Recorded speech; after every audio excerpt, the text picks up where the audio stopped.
This is the iPhone 12 and the 12 Pro. So let's see what's inside these phones and what they're all about. I can tell you for one thing, there's not as much in the box.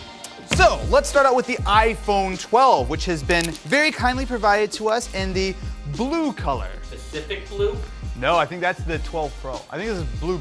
Wait, how blue do you think this is? Pretty blue, right? I think it's like violet in Willy Wonka and the Chocolate Factory. That's blue. Yeah. All right, here we go. Woo! That's pretty blue. All right, so that's not plastic on it. Nope, that's blue. Hello, welcome to Austin's Blue iPhone Corner, where this is blue that's really blue. So immediately you can see that the iPhone 12 has a brand new design that is 100% unique and never been used before on any iPhone ever, such as the greatest piece of technology ever made, the iPhone 4. Come on, the iPhone 4 is the best design. We all know it. You know it. You know it. You especially know it. The iPhone 4, iPhones peaked then. Smartphones peaked then. So you do get a USB-C lightning cable, unlike the USB-A cable that you previously got. So this is clearly the way of the future, although if you are an astute viewer, you'll notice that there's no power adapter in the box, and there's also no headphones. So buy some Beats, buy a USB-C power adapter, buy MagSafe. I see why this is so hard. It seems very clear instructions. Oh, we get a single Apple sticker. How kind. That's 50% less than what you got last year. Don't you care about the environment, Matt? When it comes to my Apple stickers, how am I supposed to show two separate people that I am better than them?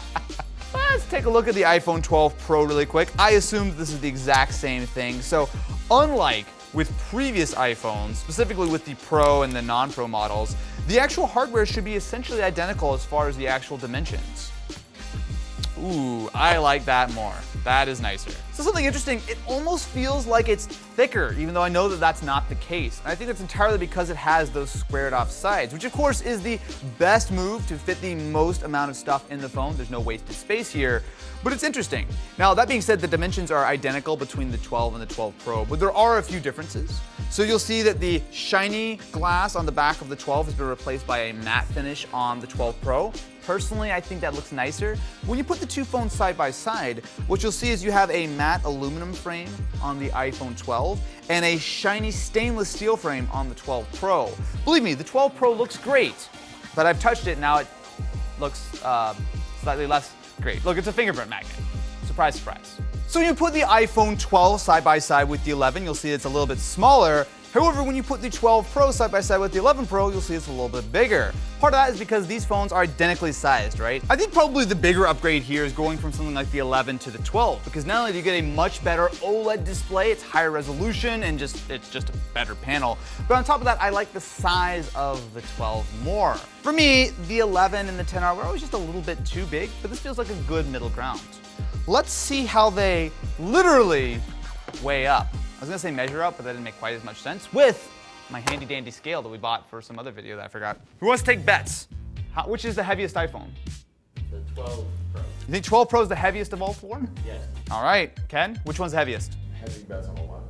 You think 11 Pro is heavier? 11 Pro. Woo, spicy. All right, let's start out with the iPhone 11.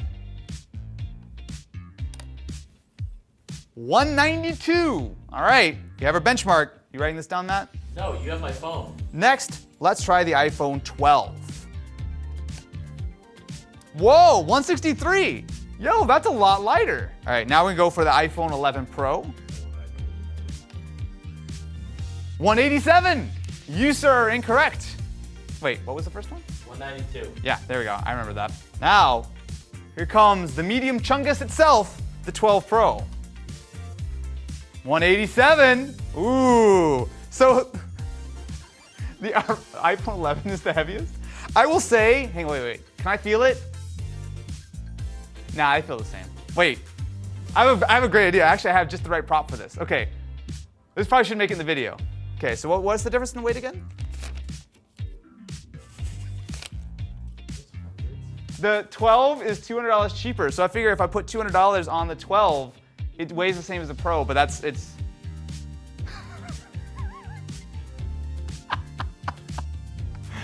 Why do you watch my videos? Who let me in front of the camera today? Now there's a lot new with the iPhone this year, but one of the biggest features is MagSafe, and specifically what this can and can't do. So The first thing that we have is the MagSafe charger. Now, I was actually playing around with this on Instagram yesterday, and it actually is kind of fun because not only does MagSafe work on the iPhone 11 Pro, but it even works on the Pixel. So let's start out with some help from our friends at OnePlus who have their 65-watt warp charger, and just seeing what this does when I connect it all up together. So if I attach this to the back of the 12 Pro, we jump up to 5.2, 6, 7, 8. Oh, we're climbing. So this charger is good for 45 watts. So in theory, it should be plenty good enough. Hang on, so let's actually try something here before we go too deep into it, right? So let's use MagSafe on iPhone 11. Interesting. Now, it's maybe not the greatest example because I'm at 90% charge. Let's try to use MagSafe on the Google Pixel 5, which I know will work, and it even will work magnetically. Interesting. So I wonder if MagSafe is limited to around 5 watts on an older device, but if you plug it into a newer device like the 12 or the 12 Pro, you'll get that full speed. So now let's try with a 36-watt anchor brick and see what we can get. 7, 8, 9, 10. So it seems with MagSafe that you definitely don't need to go out and buy an Apple branded USB-C charger, but you do need something that will provide at least 20 watts via USB-C power delivery. Now, we're not seeing quite the 15-watt speeds yet. However, this phone is at like 80-something% battery, so if we were a little bit lower, we would likely see a bit more power out of it. What I'm really curious about with MagSafe is how strong is this magnet? So obviously it sticks much better to the 12 than it did to any of the other phones. I mean, that seems pretty good. So hang on, so let me try. I don't like that grin. Nope, no, I don't like that. I don't like that at all. Woo! Okay, all right. At least can hold. That's pretty good. Why don't we see what happens when you actually put it inside of a MagSafe case? Yeah, okay. So it does seem like it charges at about the same speed regardless of whether you have a case on or not. Is the magnet on the case strong enough? Yes. Yeah, that feels pretty much exactly the same. So MagSafe is about more than just charging. So every accessory has not only those magnets, but also a little NFC chip to communicate with the phone what kind of accessory it is, which is how the phone knows I'm putting a blue case on, for example. Now, there are other things that you can do with this. So I know Marquez did a video on the wallet. The wallet seems like a good idea in theory, but in practice, maybe not the strongest sort of magnetic connection. I don't know if I would trust it personally, but you can imagine a ton of other third parties taking advantage of MagSafe to add things like a phone mount or all kinds of crazy stuff. I love a tripod mount. If I can just drop my phone directly on a tripod, like how cool would that be? One of the big questions about the 12 and the 12 Pro this year is, of course, performance. Not only do these have the brand new Apple A14 Bionic, but they also have full 5G support. So make sure to subscribe for the full performance review coming soon. But between now and then, why don't we take a little bit of a closer look at the camera? Oh my God, looks exactly the same. Thank you very much for watching my camera review. So the camera situation isn't the clearest in the world. So for right now, let's just focus on the 12 and the 12 Pro.